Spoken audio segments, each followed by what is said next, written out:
Good evening, good evening, good evening. National Baptist Convention USA Incorporated Hope Health family. Welcome to this evening's webinar.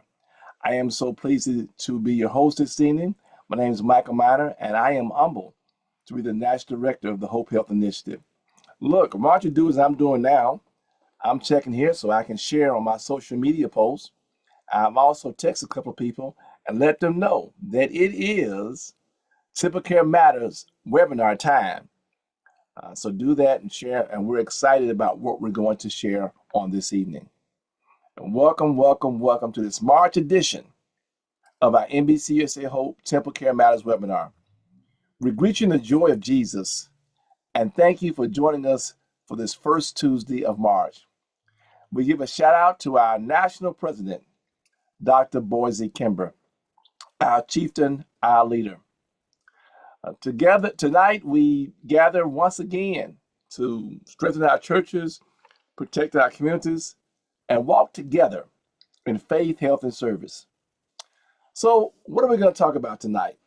Tonight, we'll focus on several key March health observances. National Colorectal Cancer Awareness Month, which will be a highlighted observance. National Nutrition Month. NBC USA Taste Test Sunday, which is March 15th. And American Diabetes Association Diabetes Alert Day, March 24th. All right? But look, before we move into our other observances, our health observances, let's pause and look at what's happening right now across the country with COVID-19, flu, RSV, and other respiratory illnesses, and what we can expect going into the next month. Now, winter is still a challenging season for our families, schools, and congregations. And staying informed help us to stay prepared and help us to stay healthy.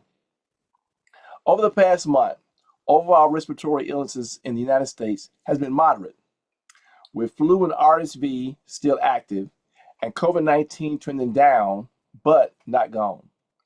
These patterns affect how we gather, how we care for one another, and how we protect the most vulnerable among us. So let's review the latest trends and then look ahead at what churches should be planning for in March. Key takeaways for our faith communities right now. Of course, the most common sense thing we have is stay home when sick. Encourage members, especially seniors, children, pregnant women, and those with chronic conditions to stay home when they have symptoms. Fever, cough, sore throat, body aches, congestion. Continue to promote vaccination. Continue to promote flu vaccination and updated COVID-19 vaccination. Now, these are key tools to help prevent severe illness and hospitalization, especially for high-risk members. Let's protect our infants and young children. Remind your families with babies and toddlers to be especially cautious about crowded indoor spaces and sick contacts due to ongoing RSV and flu activity. Keep basic prevention in place, right? Hand washing before meals and after coughing or sneezing, masking in crowded indoor settings, especially for high-risk individuals. And of course, if you feel that you're high risk, hey, mask up. Good ventilation. Open doors and windows when possible. Use fans and filters. Those of us maybe in the South, we can do that. Up in the North, y'all still got a lot of winter left. And staying home and testing when symptomatic. Now, what can we expect looking ahead? Let's look down the road a bit. What can we expect for the month of March? COVID-19 is expected to continue declining overall. Though local increases may still occur after large gatherings or in low vaccination areas. Influenza B is still rising, which may extend flu season to late March or early April, especially among children and teens. RSV could remain elevated into early spring in regions where activity started later, with infants and young children continuing to be the most affected group. All right, now what can we do in our churches in the coming month? Well, let's link health to our ministry calendars. Now, as you plan your March health observances, colorectal cancer awareness, nutrition month, Taste Test Sunday, Diabetes Alert Day. Keep a brief respiratory illness reminder in your announcements, especially about staying home when sick and protecting vulnerable members. Use layered communications. Share short updates on your in your bulletins, your text groups, your social media posts, and pulpit announcements. Flu and RSV are still active. If you're sick, worship us with us online. Check on seniors and families, families with young children during this season. And then, of course, model care, not fear. Emphasize that precautions are an expression of love, not panic. We protect one another because we believe everybody is a temple of the Holy Spirit and every life is precious. So, family, as we move from February into March, the message is simple. We're in a better place than early in the winter, but we're not done yet. If we stay informed, stay considerate, and stay committed to one another's well being, our churches can continue to be places of safe gathering, strong witness, and shared health. All right? That's our flu RSV COVID update for the month. Now, we're getting ready for our uh, monthly update, monthly highlight. Okay? We're in the month of March. We lift up an issue that touches so many of our congregations. National Colorectal Cancer Awareness Month. Colorectal cancer is one of the most preventable cancers, yet it remains one of the most deadly, especially in our Black communities. Most of the lives lost could have been saved through early detection.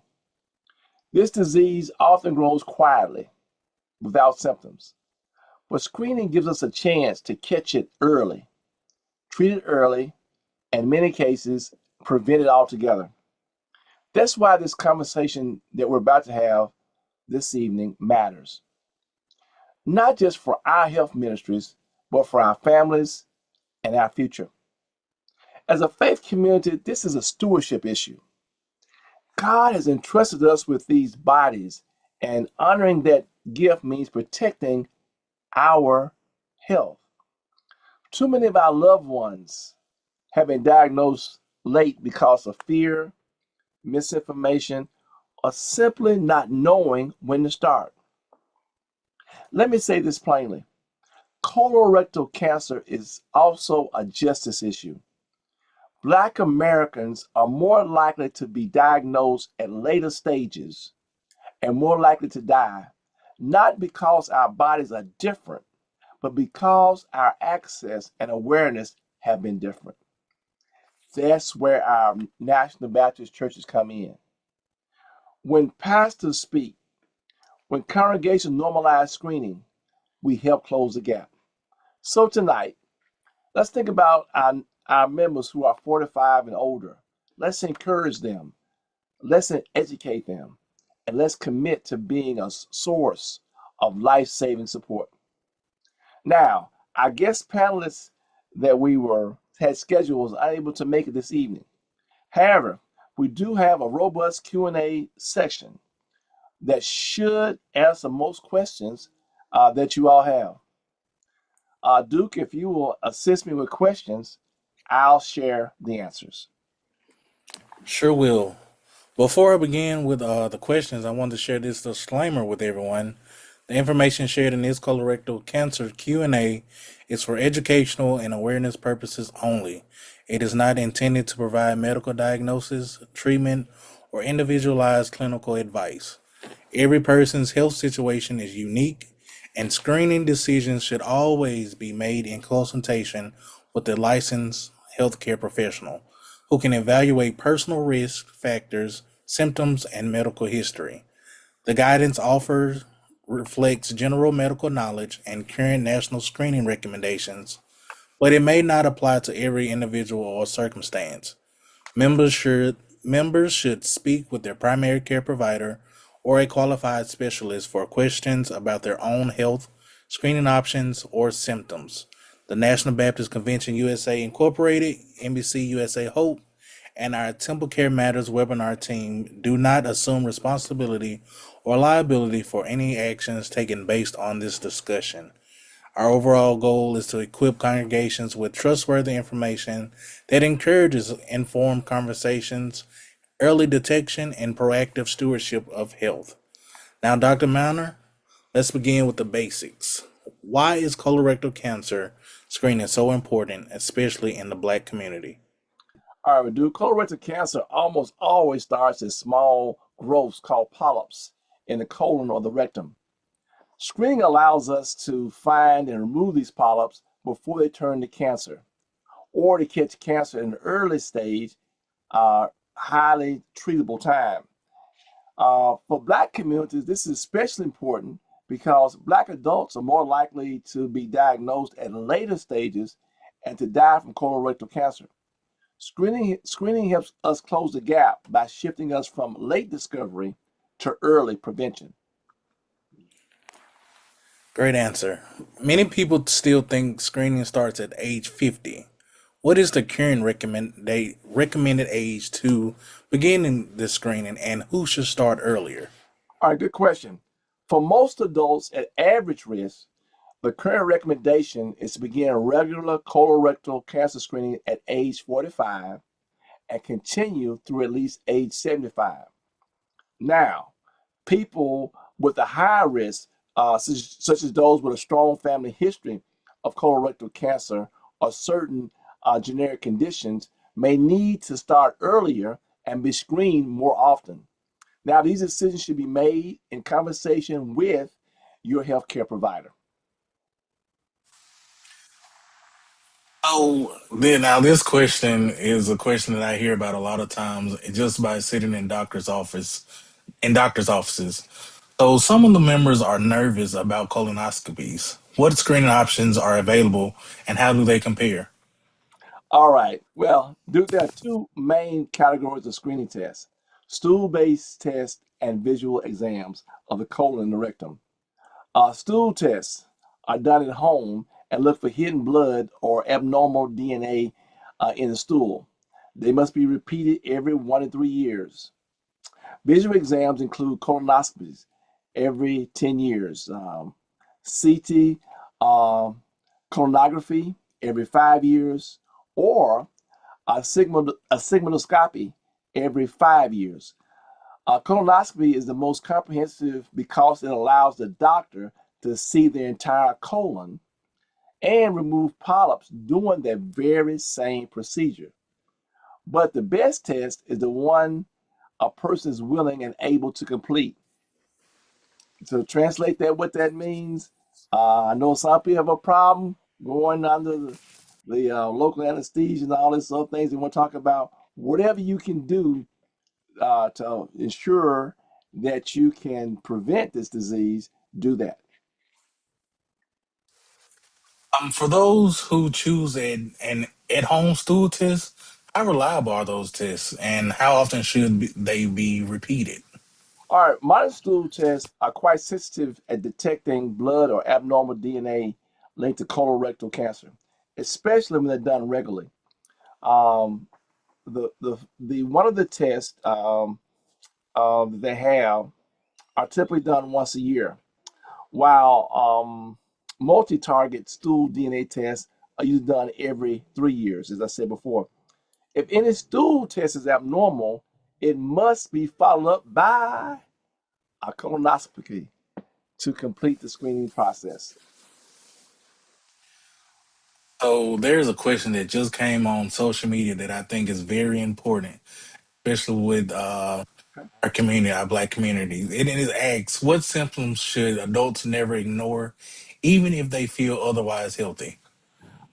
Well, I can deal with that because my aunt passed away from colon cancer, and she had a lot of these symptoms, and she did not seek medical help until it was late stages. So I'm familiar with this. Warning signs that that you shouldn't ignore: blood in the stool or on the toilet paper.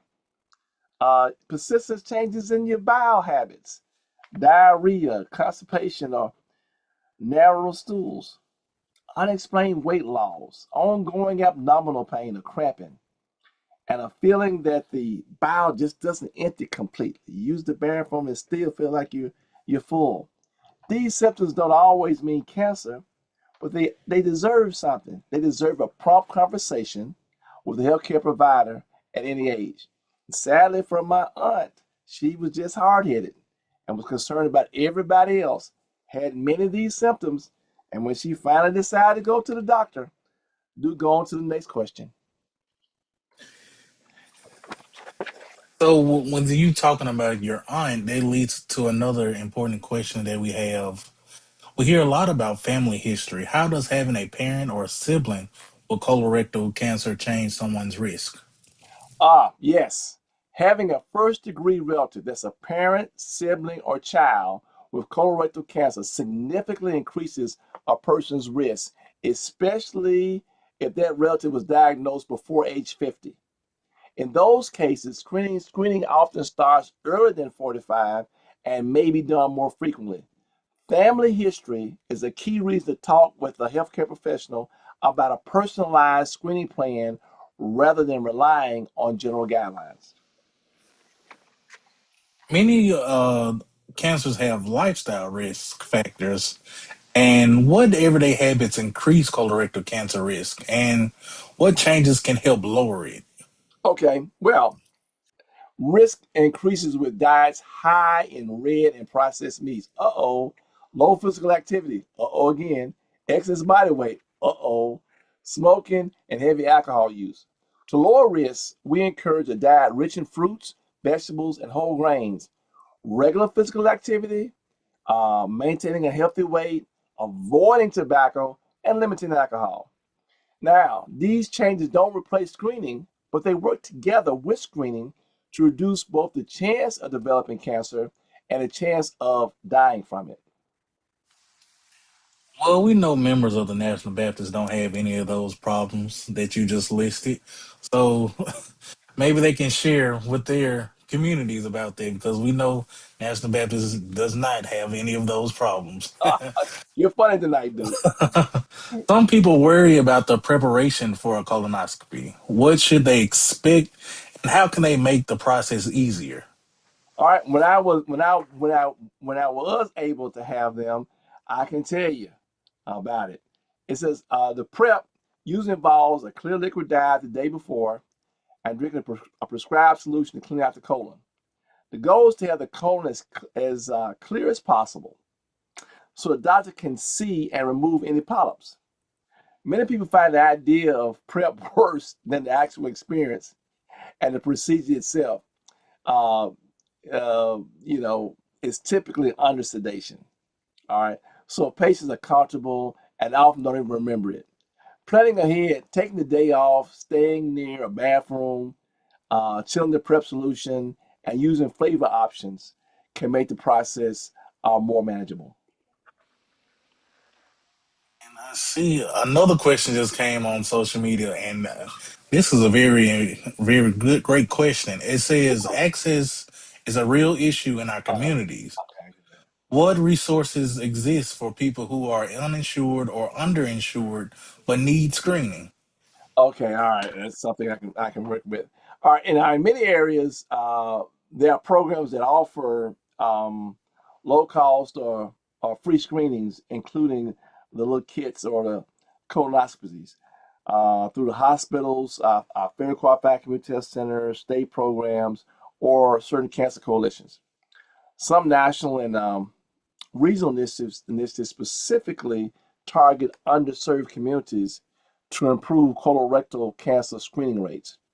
Now, a good first step is to contact your local health department, the federally qualified community health centers, or a lot of the hospitals. They're going to emergency department. Just go to their outreach program and ask them about what the available screening assistance, what the available screening assistance is for the hospital service area.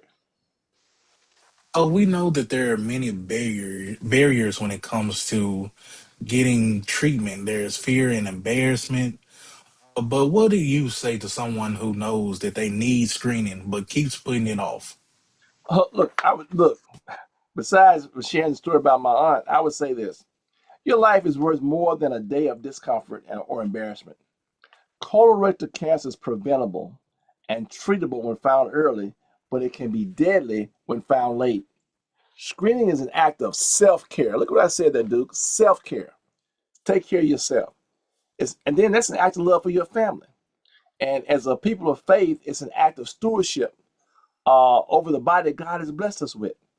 So talk honestly with your healthcare professionals about your fears, their options, and you don't have to walk through the process alone. Mm-mm.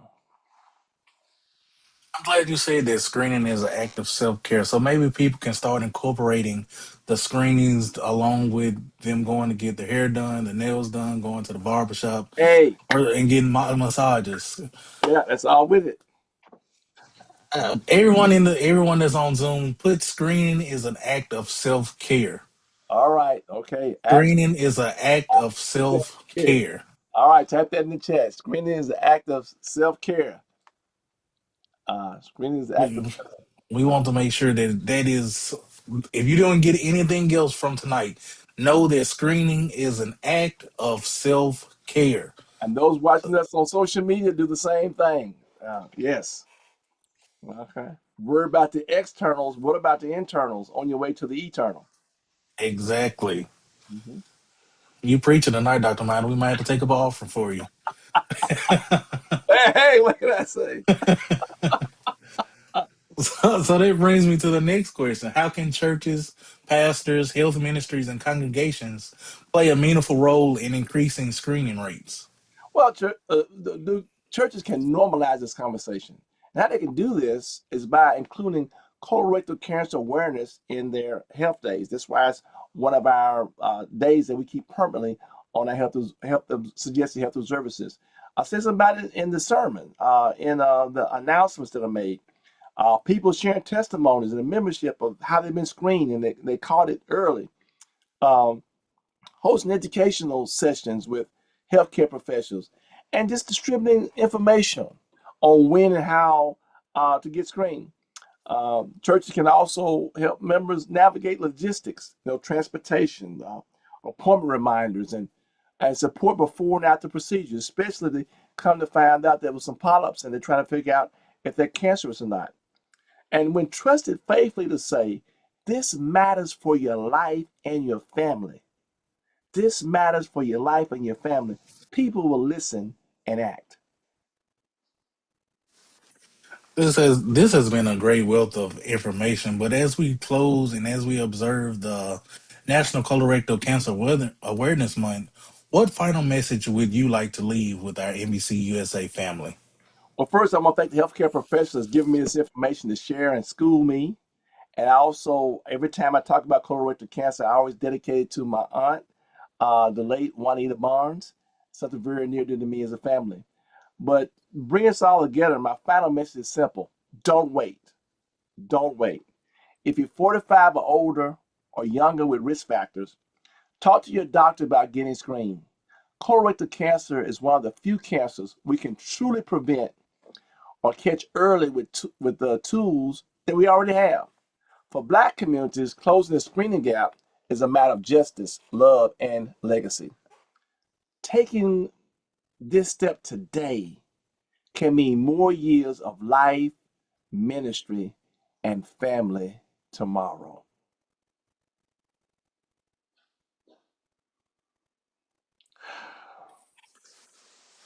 Perfect. And I'm just reading the messages in the chat, and someone says we did an awareness at my church, and several men went to get tested. Three men had cancer and caught it early and are doing great after treatment. Praise the Lord. See, that's what we're talking about. And that's and for being a part of this Hope Health Ministry, those are things that really just make me excited to be a part of this that makes a difference in people's lives. Wonderful. All right. All right, Duke. Well, look, thank you for this, for stepping in. And again, I thank the health professor for providing this information tonight. And I'm an EDD doctor, not an MD doctor, but we do thank you all for, and thanks again, Duke, for being the questioner. Thank you for the opportunity. All right. Well, look, as we commit ourselves to early detection and to caring for our bodies as God's temples, we're reminded that wellness is not just about one disease or one moment. It's a lifestyle. It's the daily choices we make at the table, in the grocery store, and in our kitchens that shape our long-term health. And that brings us to another important focus for the month of March. March is National Nutrition Month, a time to focus on how the foods we choose can strengthen our bodies, support our ministries, and honor God. Nutrition is not just about calories, it's about stewardship, it's about culture, it's about community. Healthy eating is especially important in Black communities where diet related conditions such as diabetes, hypertension, and heart disease remain disproportionately high. But the good news is that small, sustainable changes can make a big difference. So, for our churches, there's four general themes we need to look at. First is balance and variety. Balance and variety. So, you encourage your members to build meals around fruits, vegetables, whole grains, lean proteins, and healthy fats. And not only balance and variety, but cultural relevance. Cultural relevance. Healthy eating does not mean abandoning our traditions. What it means is, you say, what it means to be Black. It means adapting them. Lighter seasoning, more vegetables, bacon instead of fried, and get ready, smaller portions. So balance and variety, cultural relevance, family engagement. Promote cooking together, reading labels, and involving children in meal planning. All right, balance and variety, cultural relevance, family engagement, and finally, faith connection. Scripture reminds us that caring for our body is an act of worship. And so, what we can do to put this in practice, host a healthy plate Sunday demonstration. Share weekly nutrition trips in bulletins and group chats. Um, Invite members to submit healthier versions of family recipes. Partner with local dietitians or HBCU nutrition programs. Nutrition is not about perfection, it's about progress.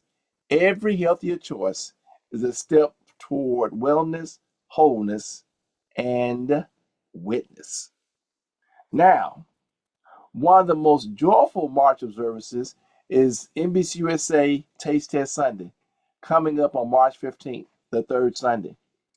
This tradition began in 2008 and in North Mississippi, and was the Rising Sun Usher Federation, and was adopted nationally by NBC USA H.O.P.E in 2011. Our toolkit that we have online that you can download from our resources page, Test Sunday is a national wellness moment rooted in fellowship, cultural pride, and faith-based health promotion. In 2026, Taste Test Sunday is a signature activation of United for Wellness, our denominational-wide initiative to reduce diabetes disparities and make NBCUSA the healthiest major denomination in America. Now, why does Taste Test Sunday matter? Black communities, and we're Black, face disproportionate rates of diabetes, obesity, kidney failure, amputation, and vision loss. Our toolkit, again, that you can download, shares that adults are 25% more likely that black adults are 24% more likely uh, in the U.S. than other adults of other races, other ethnic groups, to have diabetes, and nearly twice as likely as white adults to develop type 2 diabetes. Taste Test Sun is a culturally rooted intervention that honors our food traditions while offering healthier adaptations. It aligns the four pillars of United for Wellness: spiritual discipline, which is caring for the body as a temple; cultural relevance, which is honoring Black food traditions; community impact, using the church as a trusted hub, legacy building, passing healthier habits to future generations. Now, what are you invited to do, USA family? On March 15th, every NBC USA church is encouraged to sample, all right, healthier desserts after worship. Teach members how to make healthy substitutes. Collect recipes for healthy desserts cookbook and celebrate wellness as worship and stewardship.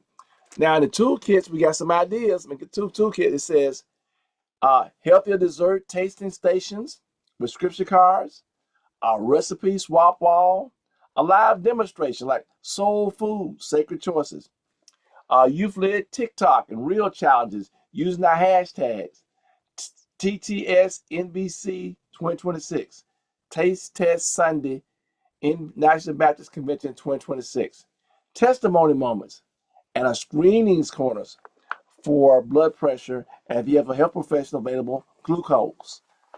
All right, healthier dessert ideas. Our toolkit has several culturally rooted options, including pecan pie bites, vegan sweet potato pie, reduced sugar blackberry cobbler, all right, black devil's food cake, air fried caramelized bananas. And of course, we're looking at for some of the recipes you always share that we can put across our social media. So keep using that hashtag. Download the toolkit, you'll have it. Taste Test Sunday is more than a health event. It is a spiritual moment. Our toolkit states, healthy choices are not a punishment, they are a testimony. All right. Okay, next up, American Diabetes Association Diabetes Alert Day. On March 24th, we observe American Diabetes Association Diabetes Alert Day, a national call to action encouraging adults to assess their risk for type 2 diabetes.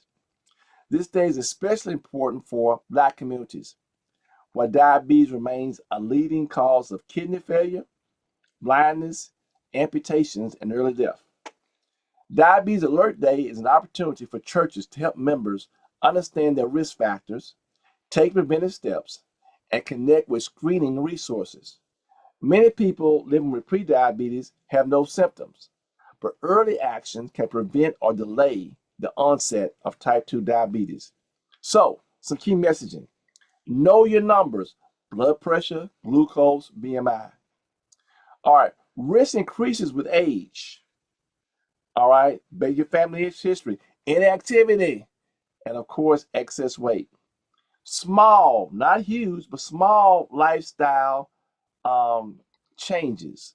Healthy eating, more movement, better sleep can dramatically reduce risk.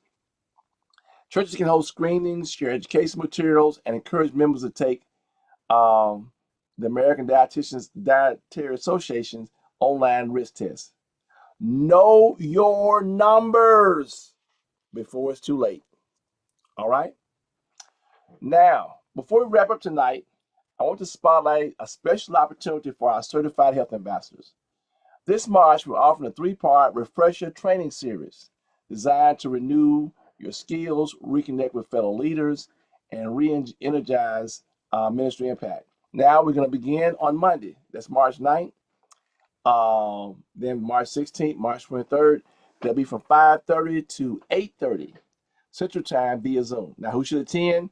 If you are currently certified health ministry ambassador, or any past participants or Hope Health Ministry training, many grant recipients seeking to continue some of the work. Okay, you should participate. And what we'll talk about the updated health ministry strategies for 2026. We used to talk so much about health equity, but in today's current environment, we're talking about health access. We got some new graphics, some new campaigns, and observances planning.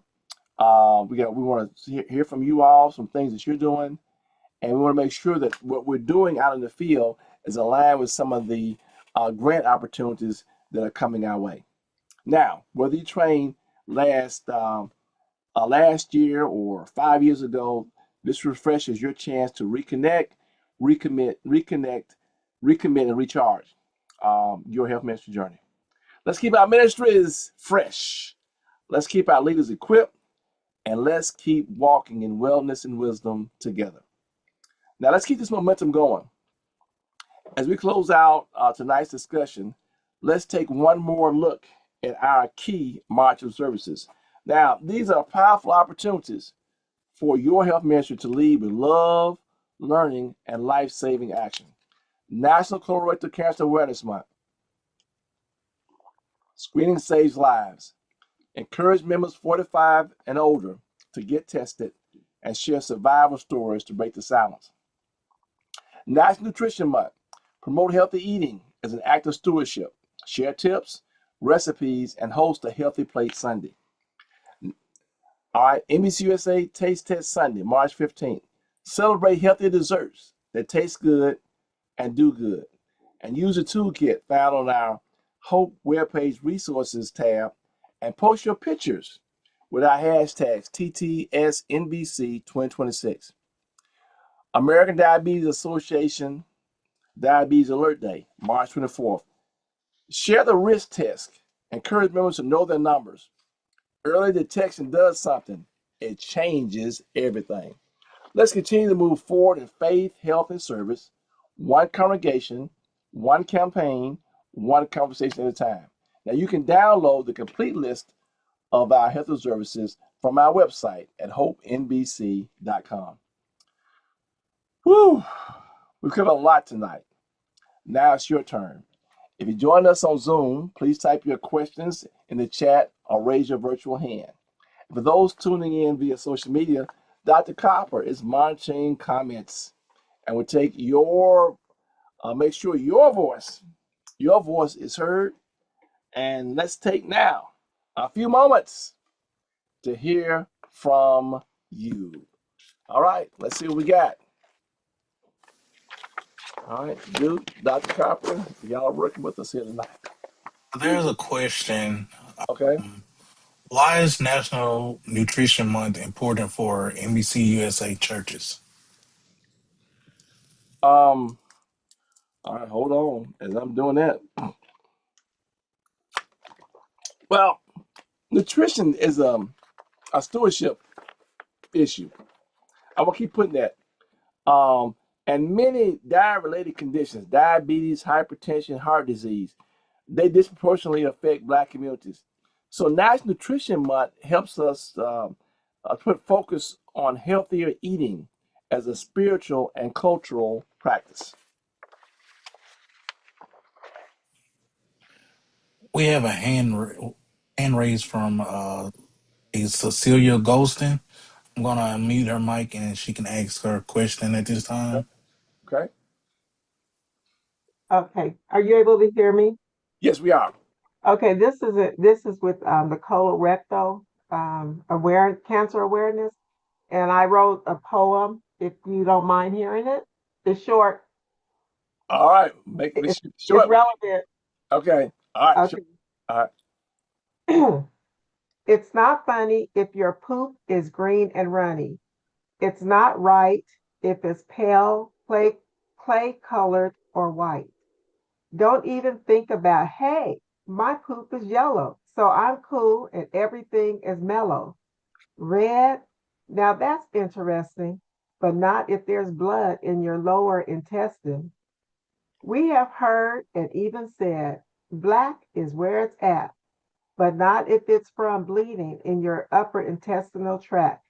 Brown is down, and that's the scoop, but not if it's any other color poop. The end. All right. Thank you. All right. So everybody knows. So if you got some irregularities, then get it checked out. Thank you there, Sister Goldston. That's all right. All right. We love that. We have to make sure we have to line it up for next year. I guess we probably think about do a toolkit for colorectal cancer for next year. All right. Any other questions? I'm trying to do my best tonight. Try to do. There's another question Okay. from Zoom. Did we provide info on a new food pyramid?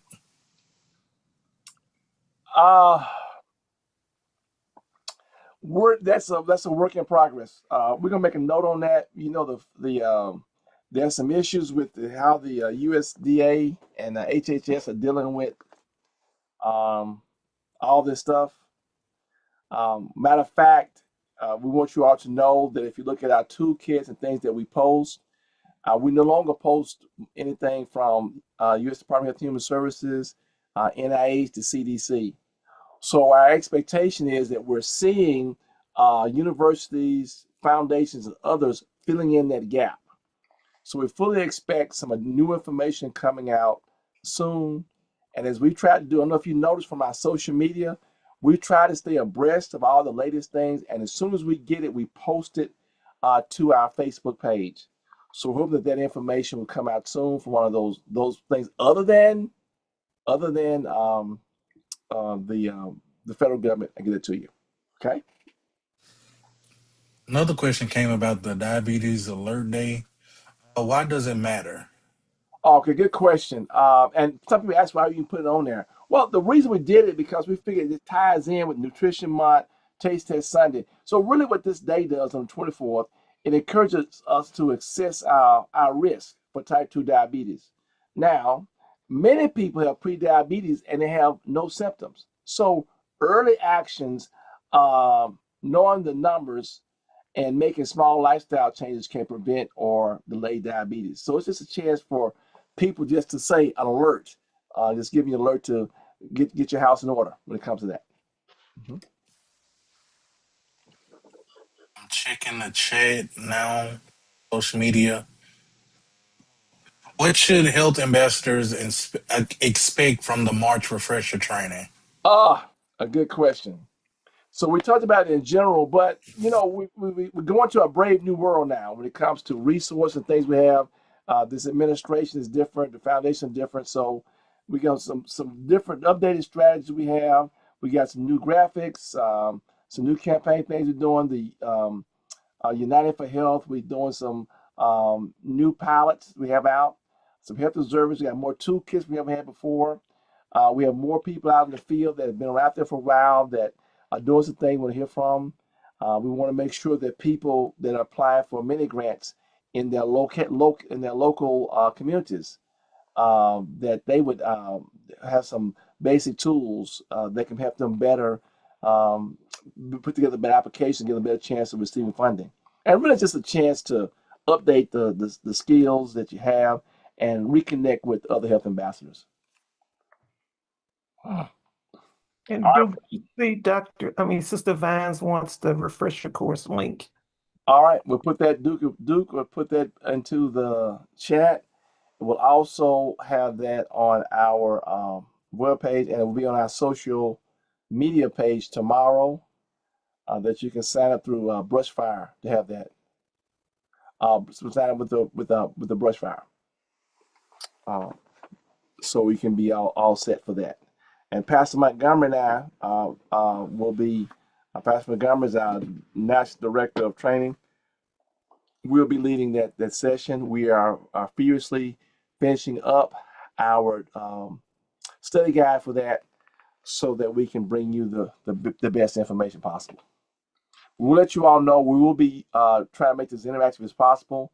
So if you're looking to just have a PowerPoint presentation and looking at stuff, that's going to be the wrong class. It's going to be interactive. We're also going to be using Microsoft Teams so that we can do some communication in between uh, classes. We've already used it on the folks that are taking the introductory health ambassador training. It's working out great. I saw some answers popping up tonight as I was preparing for this evening's webinar. All right. So far, so good.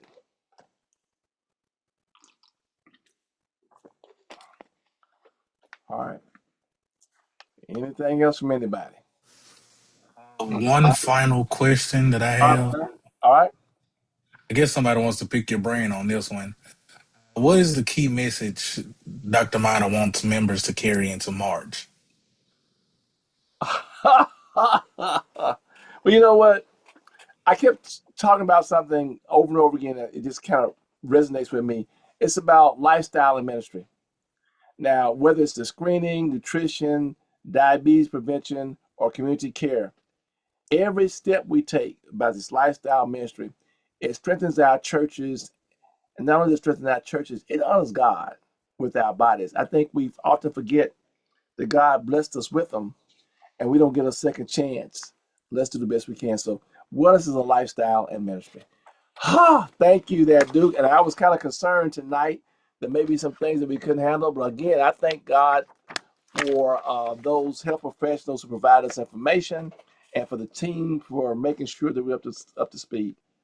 All right. Thank you for your thoughtful questions and comments. Your engagement tonight help us build stronger, healthier churches, and we're just getting started. Now, guess what's coming up? April. As we look ahead to next month, here are key observances your health ministers can begin planning for. It's National Stress Awareness Month and Autism Awareness Month. We're planning on something special around autism awareness. So keep in mind coming up on the first Tuesday in April. Download the full list of annual health observances at our website. We appreciate your feedback. Would you kindly complete our webinar survey? We paste the link in the chat so that you can help us. And the biggest room there is for the room for improvement. We appreciate the tireless work of our NBC USA Hope team. Yours truly, Michael O. Minor, Dr. Desi Levy, Sister Lottie Minor, Sister Nettie Johnson, Pastor Dexter Moraney, Sister Ella McKnight Hill, Dr. Felicia Washington, Mr. Geraldine Moore, Sister Loretta Miller, Dr. Lavora Williams, Sister Bettina Campbell, Dr. Marion Talley, Sister Ophelia Carr, and our very awesome tech host, Brother Thomas Duke Robinson. We thank God for our 7 regional coordinators, Pastor Daniel Blackburn in Northeast, Pastor Bernard Montgomery, Southwest 1, Dr. Linda Copper, Southwest 2, and is pinching it in for the Southeast. Sister Teresa Fails Far from the Midwest, Sister Farah Robinson in the West, and Pastor Will Mitchell, the new kid in the block in the Far West. And we will, Pastor Mitchell, we had a heavy schedule on this call this time, but we plan on having Pastor Mitchell to come and share in our April call so you can know what's happening there in the Far West. Now, if you want to connect with your regional coordinator, you can email us at info@hopenbc.com. info@hopenbc.com. Thank you all so much for joining us this evening. Yes, without you, we'd just be hanging out on video. We invite you to stay connected with your NBC USA Hope Health Ministry. You can do it through our website and our social media platform. Our webpage, again, is hopenbc.com. We're on Facebook at National Baptist Convention USA Incorporated Hope Health Initiative. And if you haven't liked it, like it, and have other people to like it, because when you do, our information pops up on your social media, on your Facebook feed. And we're on YouTube at NBC USA Hope. For those joining us on Zoom, we'll open the mic shortly for additional session feedback. Now, we'll see you on Tuesday, April 7th. Tuesday, April 7th at 7:30 p.m. Central Time for our next TempleCare Matters webinar. Before we close, we recognize our president, Dr. Boise Kimba, who reminds us we are changing the course, not our conviction. The gospel still works. This has been a production of the National Baptist Convention, USA Incorporated, the nation's most collaborative religious denomination. May God continue to bless our bodies, mind, and spirits as we walk in wellness and wisdom together. God bless you and God keep you is our prayer.